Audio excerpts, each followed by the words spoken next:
ఇక అటు Kaushik Reddy local non local అంశాన్ని తెరపైకి తీసుకొచ్చారు. చర్యకు ప్రతిచర్య ఉంటుందని, తెలంగాణ పవర్ ఏంటో రేపు చూపిస్తానని కౌశిక్ రెడ్డి అన్నారు. ఆంధ్ర వాళ్లు దాడి చేస్తే ఊరుకుంటామా అని ప్రశ్నించారు.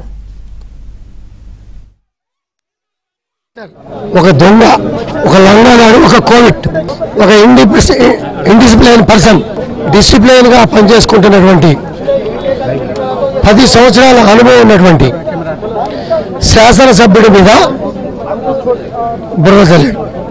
నీ ఇంటికి వస్తా, నీ ఇంటి మీద జెండా ఎగరేస్తా. జెండా ఎవరితో ఎగరేస్తాం మనం? లంగానా కొడుకుతోనా, కోవిడ్తోనా? 1 సంవత్సరం కూడా పూర్తి చేసుకోలేని నా కొడుకుతో జెండా ఎగరేస్తారా? నేను సీనియర్, నా కొడుకు సీనియర్ నాయకుడి, నాకన్నా సీనియర్లతో, స్వతంత్ర సమర యోధులతో, ఉద్యమకారులతో, గౌరవించగలిగే వ్యక్తులతో జెండా ఎగరేస్తాం. నెంబర్ ఆఫ్ జెండాలు, బీఆర్ఎస్ జెండాలు కావచ్చు, జాతీయ జెండాలు కావచ్చు, నేను ఎగరేసాను. ఈ నా కొడుకు ఒక కోవట్టుగా ఉండి ఇక్కడ మాటలు అక్కడ, అక్కడ మాటలు ఇక్కడ, పార్టీల్లో పుల్లబెట్టడాలు, ఎలక్షన్లో సర్వేలను బట్టి మనకు ఒక 10 సీట్లు తక్కువ వస్తున్నాయి అనే ఉద్దేశంతో నేను కాంగ్రెస్ పార్టీ ఎమ్మెల్యేలని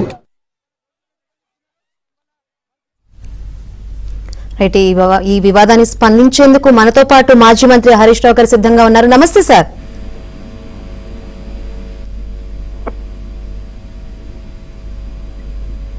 హరీష్ రావు గారు నమస్తే అండి. వెళ్తా ఉంటే సిగ్నల్ లేదు కొంచెం మరి. ఓకే సార్, వినిపిస్తుంది మీరు మాట్లాడేది. సార్, ఈ రోజు జరిగిన పరిణామాన్ని ఏ విధంగా చూస్తారు అంటారు? మీరు మీ పార్టీ ఏ విధంగా చూస్తుంది సార్? ఇది ప్రభుత్వ దాడి. ఇది రేవంత్ రెడ్డి గారు దగ్గరుండి ఈ రోజు ఈ దాడికి పాల్పడ్డారు. ఇది ప్రభుత్వమే చేస్తున్నటువంటి దాడిగా మేము చూస్తా ఉన్నాం. ఎందుకంటే ఈ రోజు కౌశిక్ రెడ్డి గారిని ఏమో హౌస్ అరెస్ట్ చేస్తారు, బీఆర్ఎస్ కార్యకర్తలందరినీ ముందస్తు అరెస్ట్ చేస్తారు, వాళ్ళందరేమో అరెస్ట్ చేసి వాళ్ళని ఇంట్లో నుంచి కదలనీయకుండా మీరు చేస్తారు. కానీ గాంధీ గారికి మాత్రం, గాంధీ గారు వారితో పాటు గుండాలందరినీ మాత్రం ఆయన దగ్గరుండి పోలీసులను వెంటబెట్టి ఆయన ఇంటికి తీసుకొచ్చి ఆయన ఇంటి మీద దాడి చేస్తుంటారు. ఇది హైదరాబాద్ లో ఈ రకంగా పట్టపగలు ఒక ఎమ్మెల్యే గారి మీద దాడి జరుగుతుంటే లా అండ్ ఆర్డర్ ఏం చేస్తుందండి?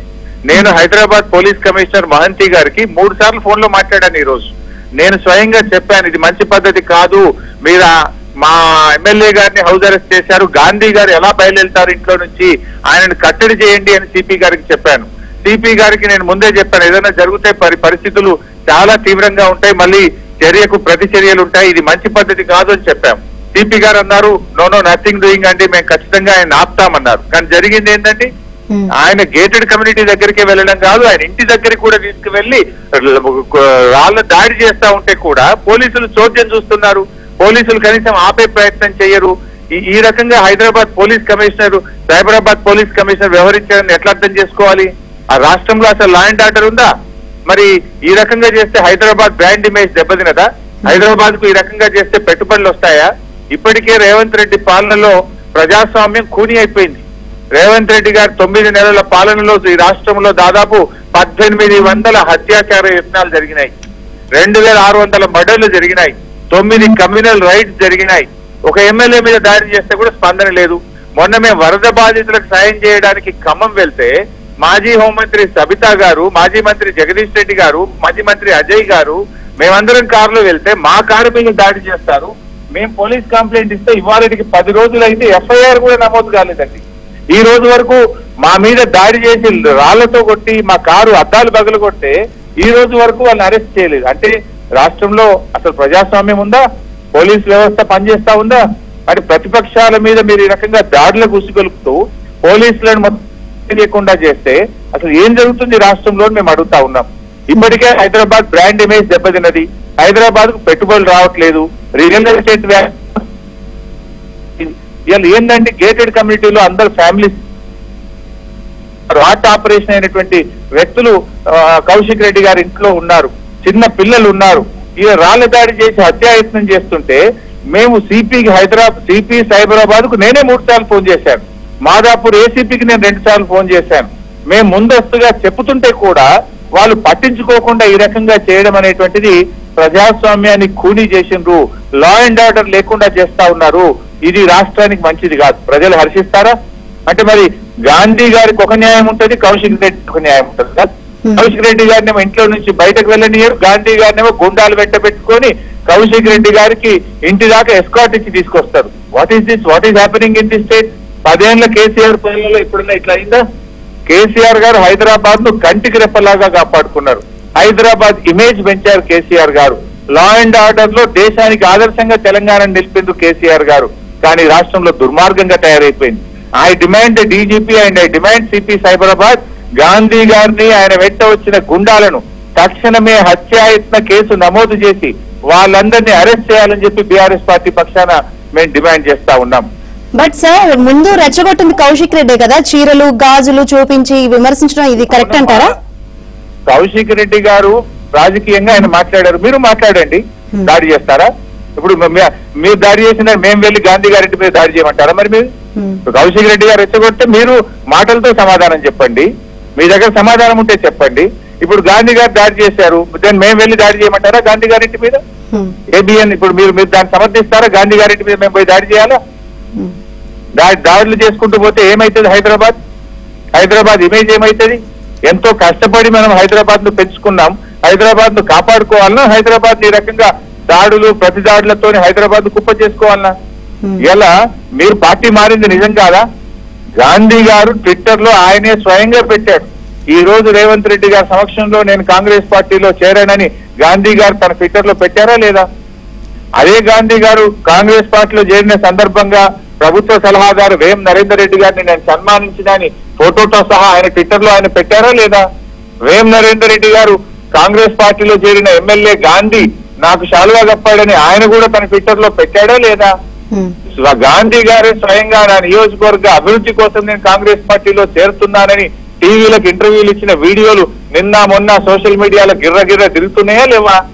కాంగ్రెస్ పార్టీలో చేరేది ఆయనే, నేను చేరలే ప్రతిపక్షంలో ఉన్నా అని బుకాయించేది ఆయనే. మరి ఇంత పట్టపగలు ప్రజాస్వామ్యాన్ని ఖూనీ చేస్తా ఉంటే తప్పకుండా ప్రతిపక్ష పార్టీగా మాట్లాడతారు, ప్రశ్నిస్తారు. మీరు సమాధానం చెప్పండి. ఇలా రాహుల్ గాంధీ గారు మాట్లాడాలండి, దీని మీద స్పందించాలి. రాజ్యాంగాన్ని చేతులు పట్టుకొని ఎక్కడ పోయినా రాహుల్ గాంధీ గారు ఉపన్యాసాలు ఇస్తున్నారు, పార్లమెంట్ లో రాజ్యాంగాన్ని చేతులు పట్టుకొని పోతున్నాడు. మరి రాజ్యాంగం ఈ రోజు ఈ రాష్ట్రంలో ఖూనీ అవుతుంది కదా. మీ కాంగ్రెస్ పార్టీ అధికారంలో ఉన్నటువంటి రాష్ట్రంలో ఇవాళ ప్రతిపక్ష ఎమ్మెల్యేలను గొర్రెలను బర్రెలను కొన్నట్టు సంతలో సరుకులు కొన్నట్టు కొంటుంటే రాహుల్ గాంధీ గారు దీన్ని ఎట్లా సమర్థిస్తారు? రాహుల్ గాంధీ గారు పబ్లిక్ అకౌంట్స్ కమిటీ చైర్మన్ గా మీరు ప్రతిపక్షాలకు ఇస్తారా, కాంగ్రెస్ కండువా కప్పుకున్న వాళ్ళకి ఇస్తారా? ఇది ప్రజాస్వామ్యం ఖూనీ కాదా? గతంలో బీఆర్ఎస్ పార్టీ ఉన్నప్పుడు మేము కాంగ్రెస్ పార్టీ సూచించిన కిష్టారెడ్డి ఎమ్మెల్యే గారికి పిఎస్సి చైర్మన్ ఇచ్చాం. ఆ తర్వాత రామరెడ్డి వెంకటరెడ్డి గారి పేరు సూచిస్తే వారిని పిఎస్సి చైర్మన్ చేసింది. ఆ తర్వాత డాక్టర్ గీతారెడ్డి గారి పేరు సూచిస్తే వారిని పిఎస్సి చైర్మన్ చేసింది. ఇవాళ ఢిల్లీలో కేసీ వేణుగోపాల్ గారి పేరు రాహుల్ గాంధీ గారు సూచిస్తే వారిని బీజేపీ ప్రభుత్వం పిఎస్సి చైర్మన్ చేసింది. కానీ ఈ రాష్ట్రంలోకి వస్తే ప్రజాస్వామ్యాన్ని ఖూనీ చేస్తారు. మరి రాహుల్ గాంధీ గారు దీన్ని ఎందుకు స్పందించారు? రాహుల్ గాంధీ గారు మీ చేతలు మీ మాటలకు పొంతన లేదు, మీ క్రెడిబిలిటీ పోతుంది. రాహుల్ గాంధీ గౌరవం ఈ ఎమ్మెల్యేలను డిస్క్వాలిఫై చేయాలి, లేదా చైర్మన్ ప్రతిపక్షాలకు ఇవ్వాలి. ఇవాళ కౌశిక్ రెడ్డి గారి మీద జరిగిన దాడిని ఖండించాలి, ఈ వివాదం మందలించాలి. రైట్ సార్, ఈ వివాదం అంతా చూస్తే లోకల్ నాన్ లోకల్ గా టర్న్ అయిన పరిస్థితి కనిపిస్తుంది. ఆంధ్ర తెలంగాణ అని కౌశిక్ రెడ్డి ఈ విధంగా మాట్లాడడాన్ని ఏ విధంగా చూస్తారు సార్? ప్రజాస్వామ్యం గురించి మాట్లాడుతున్నాం, ప్రజాస్వామ్య విలువల గురించి మాట్లాడుతున్నాం. కేసీఆర్ గారు ప్రభుత్వం ఏర్పడిన తర్వాత ఎప్పుడు కూడా హైదరాబాద్ లో ఆంధ్ర తెలంగాణ అనేటువంటి ప్రస్తావన లేకుండా హైదరాబాద్ కోసం, ఈ రాష్ట్రం కోసం, రాష్ట్ర ప్రజల కోసం, హైదరాబాద్ లో బ్రతుకుతున్న ప్రతి ఒక్కరి కోసం కేసీఆర్ గారి ప్రభుత్వం బీఆర్ఎస్ పార్టీ కృషి చేసింది, రేపు కూడా కృషి చేస్తుంది. ఇక్కడ సమస్య ఆయన పార్టీ మారింది, ఆయన పార్టీ ఆయన నోట్తోనే ఇస్తారు. నేను మారలేదు, దేవుడి కండువా వేసుకుంటా అని చెప్పి మాట్లాడింది రాష్ట్ర ప్రజలు రెండూ చూశారు. రాష్ట్ర ప్రజలు నవ్వుకున్నారు, ఆయన ట్రోలింగ్ కూడా చేశారు. Everything knows, everyone knows. Thank you. Right, thank you sir స్పందించినందుకు.